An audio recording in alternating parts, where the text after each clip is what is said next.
Lalan top की videos देखने के लिए हमारे चैनल को सब्सक्राइब करें और नोटिफिकेशंस पाने के लिए बेल आइकन को प्रेस करें।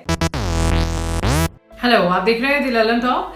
इरफान और ऋषि कपूर के गुजरने पर हिंदी सिनेमा के दिग्गज कलाकार धर्मेंद्र ने भी रिएक्ट किया है। सबसे पहले उन्होंने 29 अप्रैल के दिन इरफान के लिए कहा था कि इरफान के साथ कभी कभार की मुलाकात हमेशा स्नेहपूर्ण होती थी। जब से उसकी बीमारी के बारे में सुना था, मैं उसकी सेहत के लिए प्रार्थना करता था।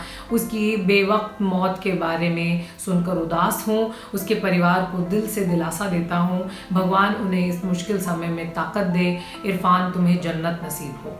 अगले दिन 30 अप्रैल को ऋषि कपूर का निधन हो गया। खबर आई तो धर्मेंद्र ने उन्हें याद करते हुए ट्वीट लिखा। उन्होंने कहा कि सदमे के बाद सदमा, ऋषि भी चला गया। उसने कैंसर से बहादुरी से लड़ाई लड़ी। वो मेरे लिए बेटे जैसा था। मैं बहुत उदास हूँ, टूट गया हूँ। उसके परिवार के लिए दुआ करता हूँ। अब धर्मेंद्र ने न्यूज़ एजेंसी पीटीआई से बात की है। इसमें उन्होंने कहा है कि वो भारतीय सिनेमा के इन दो दिग्गज एक्टर्स के चले जाने से बहुत दुखी हैं। उन्होंने कहा कि कल से एक अजीब सा सन्नाटा है, एक खालीपन महसूस हो रहा है। पहले इरफान के जाने से और अब ऋषि कपूर। मन में गहरी उदासी छाई है। उन दोनों ने कैंसर से एक लंबी और मुश्किल लड़ाई लड़ी। लग रहा था कि वो ठीक हो जाएंगे। दोनों ही बेमिसाल एक्टर थे। दोनों ने ही फिर से काम करना शुरू किया और अचानक से चले गए। दिल को धक्का लगा है। धर्मेंद्र और ऋषि कपूर ने साथ बहुत सी फिल्में की, जैसे सितमगर, कातिलों का कातिल, टेल मी ओ खुदा, लेकिन उनका नाता फिल्मों से गहरा था। उन्होंने कहा कि वो ऋषि को कभी नहीं भूल पाएंगे। वो एक बहुत खुश मिजाज इंसान थे। मेरे लिए एक छोटे बेटे की तरह था। हम दोस्त थे, लेकिन वो मेरी बात सुनता था और मेरी बहुत इज्जत करता था। जैसे सनी और बॉबी के साथ है। एक फिल्म थी नौकर बीवी का, जिसमें उसने एक गेस्ट रोल किया था। उसने किया क्योंकि मैंने उससे कहा था और इसके लिए उसने कोई रुपया नहीं लिया। उन्होंने कहा कि मौत को टाला नहीं जा सकता, लेकिन जो लोग चले गए, हमें उनकी ज़िंदगी से कुछ सीखना चाहिए।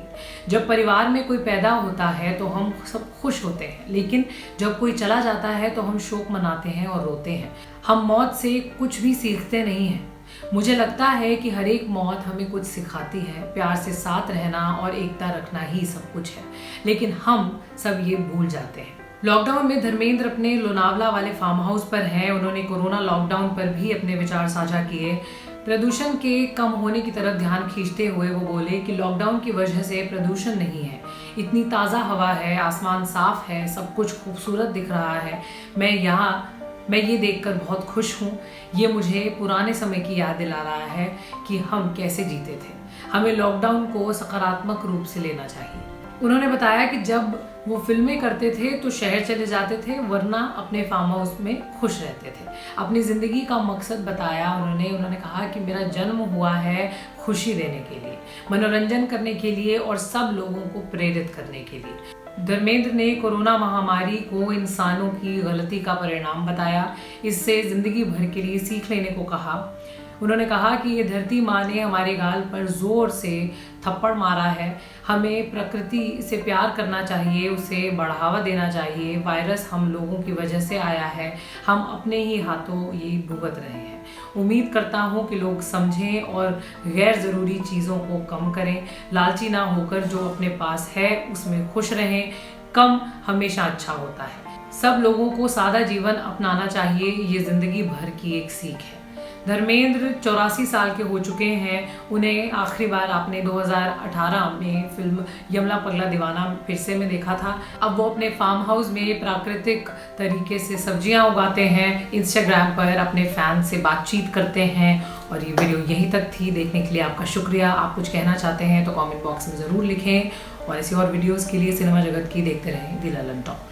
विदेश में रहते हैं और आपके इलाके तक पहुंचा है कोरोना वायरस का असर। कैसे हैं हालात, उस देश की सरकार ने उठाए हैं क्या कदम और आप खुद कैसे कर रहे हैं कोरोना वायरस को डील। अगर सब तक अपनी बात पहुंचाना चाहते हैं तो बनिए दी ललन टॉप की कोरोना डायरीज का हिस्सा। अपना वीडियो बनाइए, ड्यूरेशन मात्र 3 मिनट। वीडियो की शुरुआत में अपना नाम, काम, उम्र और पता बताइए, फिर बताइए अपना अनुभव। अपने अलावा थोड़े आसपास का माहौल भी दिखाइए। चाहे बालकनी से वीडियो बनाइए या दिखाइए कि कैसा है आपके दफ्तर का सीन। और वीडियो भेजने का पता है coronadiarieslt@gmail.com। आपकी बात को दुनिया तक पहुंचाएगा और कोरोना डायरीज को वायरस से लड़ाई का हथियार बनाएगा आपका दोस्त द ललन टॉप।